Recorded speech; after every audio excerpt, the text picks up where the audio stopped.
इस पूरे केस के ट्रायल के दौरान या जब आपने आसाराम को गिरफ्तार किया या जांच कर रहे थे, आप लोगों के पास कई तरह की धमकियां आई, मतलब फोन पे भद्दे मैसेज, गाली गलौज, परिवार की सुरक्षा को लेके सब चीजें।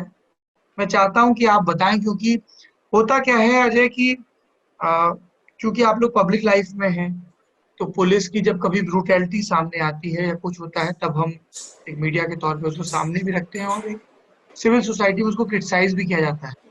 लेकिन जब पुलिस वाले इस मुश्किल दौर से गुजरे तो उसका भी जिक्र होना चाहिए कि आप लोगों को क्या क्या फेस करना पड़ा।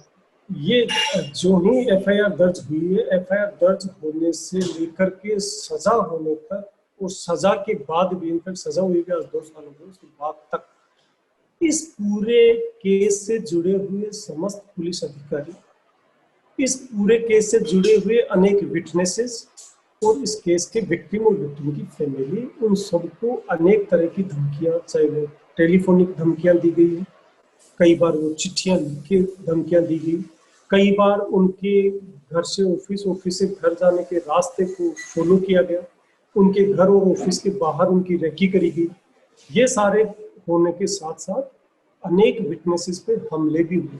इसमें 8 विटनेसेस पे कातिलाना हमले हुए हैं इन्वेस्टिगेशन के और दौरान। एक विटनेस तो मिसिंग है 2015 से आज तक नहीं मिला है। एक विटनेस आज तक मिसिंग है। 3 विटनेसेस की डेथ हुई और इनमें से एक विटनेस जिनकी डेथ हुई वो है जो कोर्ट में जिनकी एविडेंस हो चुकी थी। एविडेंस होने के कुछ दिनों बाद उन पे हमला हुआ और उनकी डेथ हुई।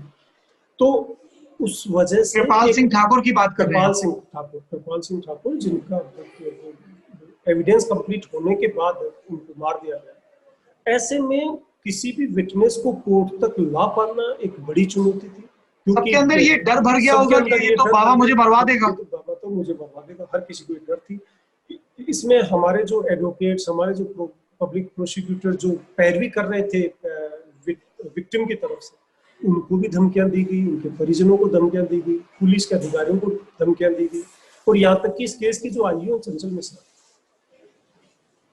मिश्रा को मार देने की सुपारी लेने का जो फैक्ट सामने आया था, वो कोई राजस्थान पुलिस के सामने नहीं आया था।